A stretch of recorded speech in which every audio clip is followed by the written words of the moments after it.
सर्वप्रथम विद्या की देवी मां सरस्वती के श्री चरणों में नमन और वंदन करते हुए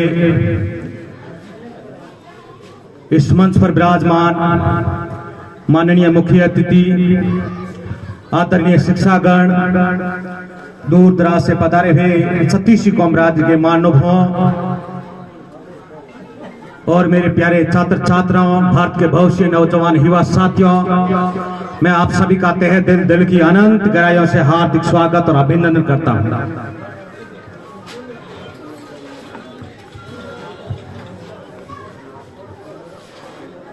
आज हमारा भारत देश अपना स्वतंत्र दिवस बड़ी धूमधाम, हर्ष और उल्लास के साथ मना जा रहा है। ये हमारा महत्वपूर्ण राष्ट्रीय पर्व है। इस पावन अवसर पर आप सभी को स्वतंत्र दिवस की हार्दिक शुभकामनाएं। 15 अगस्त 1947 को हमारा देश ब्रिटिश हुकूमत से आजाद हुआ। आजादी के सालों बाद आज भी हमारे देश के आजादी के बाद हमारे देश को सही तरीके से चलाने के लिए कोई नियम और कानून नहीं था। उस समय डॉक्टर बाबा साहेब आम्बेडकर जी के नेतृत्व में स्थापित समिति द्वारा 2 साल 11 महीने और 18 दिनों में अथक परिश्रम के बाद भारत का शासक संविधान तैयार किया गया। 26 जनवरी 1950 में भारत देश ने अपना संविधान लागू किया। हमारे देश का संविधान पूरे विश्व में सबसे बड़ा लिखित संविधान है। इस महान संविधान ने हमें अपने हक और अधिकारों के लिए लड़ने की ताकत दी है और हमारे देश को स्वतंत्र और गणतंत्र बनाने के लिए अनेक स्वतंत्रता सेनानियों ने अपनी जान की परवाह तक नहीं की। आज हम उन्हीं की बदौलत हम सब लोग ये स्वतंत्र दिवस बड़ी धूमधाम, हर्ष और उल्लास के साथ मना रहे हैं। आजादी के सालों बाद आज भी हमारे देश के वीर जवान हथेली पर अपनी जान लेकर सीमा पर शत्रुओं का सामना कर रहे हैं, अपनी मातृभूमि के लिए मर मिटने के तैयार हैं। ऐसे महान योद्धाओं को मैं दिल से प्रणाम करता हूं कि उन्हीं के कारण आज हम इस मंच पर उद्बोधन फरमा रहे हैं और मैं अपने आप को सौभाग्यशाली समझता हूं कि हमारे इस मंच पर भी लंबे समय से देश में सेवाएं देने वाले फौजी भाई और रिटायरमेंट भी है और स्कूल में स्टाफ भी लगे। बड़ी खुशी की बात है कि हमारे देश के वीर जवान अभी देश की सेवाएं देने के बाद हमारी स्कूल में सेवाएं दे रहे हैं। इनसे बड़ी कोई बात नहीं हो सकती। तालियों की गड़गड़ाहट के साथ इनका स्वागत किया जाए। मुझे पता है कि पुष्पिंदर सिंह जी झुंझुनू, इनका भी मैं तहे दिल की अनंत गहराइयों से हार्दिक स्वागत और इस मंच पर जितने भाई फौजी भाई पधारे हैं उनका मैं तहे दिल की अनंत गहराइयों से हार्दिक स्वागत और अभिनंदन करता हूं। इन्हीं की बदौलत आज हम सब लोग हर्ष और उल्लास के साथ ये स्वतंत्र दिवस मना रहे हैं। और नन्हे मुन्ने बच्चे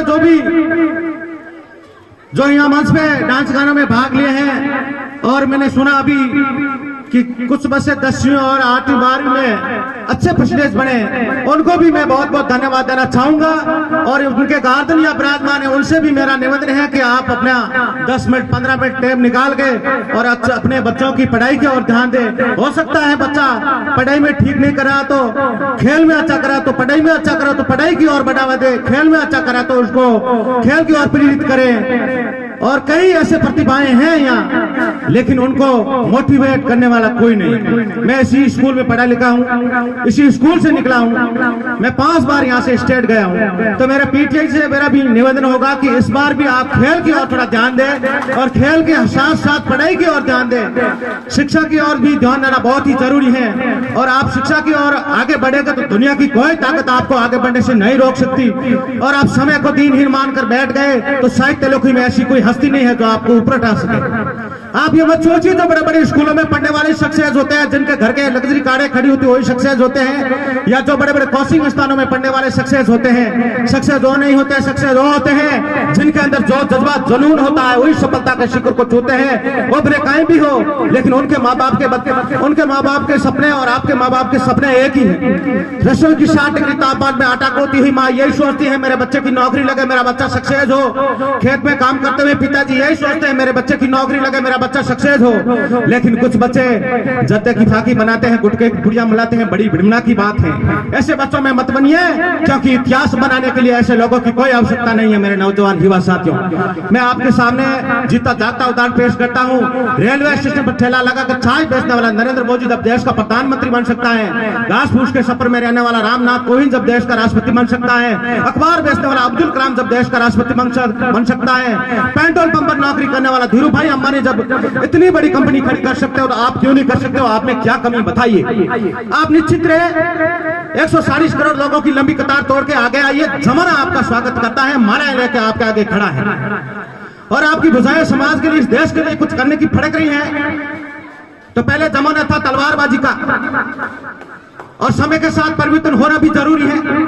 अब वो समय नहीं रहा तलवारबाजी का। अब मेरे नौजवान युवा साथियों, मेरा यही निवेदन है कि अब जमाना आ गया कलम का। कलम की नोक को पैना कीजिए, लिख डालिए अपना इतिहास कि हम भी समाज के लिए, इस देश के लिए कुछ कर रहे हैं, क्योंकि आप इस समाज के गौरव है, देश अपने माता पिता की शान हो। आप युवा हो, युवा का उल्टा होता है वायु। जिस तरह वायु को आगे बढ़ने से कोई नहीं रोक सकता, उसी तरीके से युवाओं को भी आगे बढ़ने से कोई नहीं रोक सकता। हरे नवन की छाया में जंग की आजादी चलती है, इतिहास उधर चल जाता है, जश और जवानी चलती है, जश और जवानी चलती है। और जितने 10वीं 12वीं क्लास के जो बड़े बच्चे हैं, उनसे मेरा निवेदन रहेगा, हाथ जोड़ के निवेदन रहेगा कि आप कोई भी बच्चे नशा प्रवृत्ति से बचे, कोई नशा नहीं करे। और शराब पीने वाला सिर्फ शराब ही नहीं पीता, शराब की एक घूंट में माँ का सुख, पिता की प्रतिष्ठा और बच्चों का भविष्य पीकर बर्बाद कर देता। और फिर भी ये दारूडिया लोग अपनी खानदान में सबसे ज्यादा इस दारू की बोतल को ही मानते हैं। बड़ी विडंबना की बात है, ऐसे लोगों से आप बचे। और मेरा तो यही निवेदन है कि नशा प्रवृत्ति से आप बचे, और आपके अंदर आप भले ही निराश न हो, 10वीं 12वीं भले ही आपका परसेंटेज कम बन जाए, तो आपको निराश होने की कोई आवश्यकता नहीं है। आप अपने टैलेंट की ओर चुने, खेल की ओर बढ़ावा दें। और मैंने पहले भी निवेदन किया है गार्जियन से कि भले ही आपका बच्चा पढ़ाई में कमजोर हो सकता है, तो खेल की ओर बढ़ावा दे।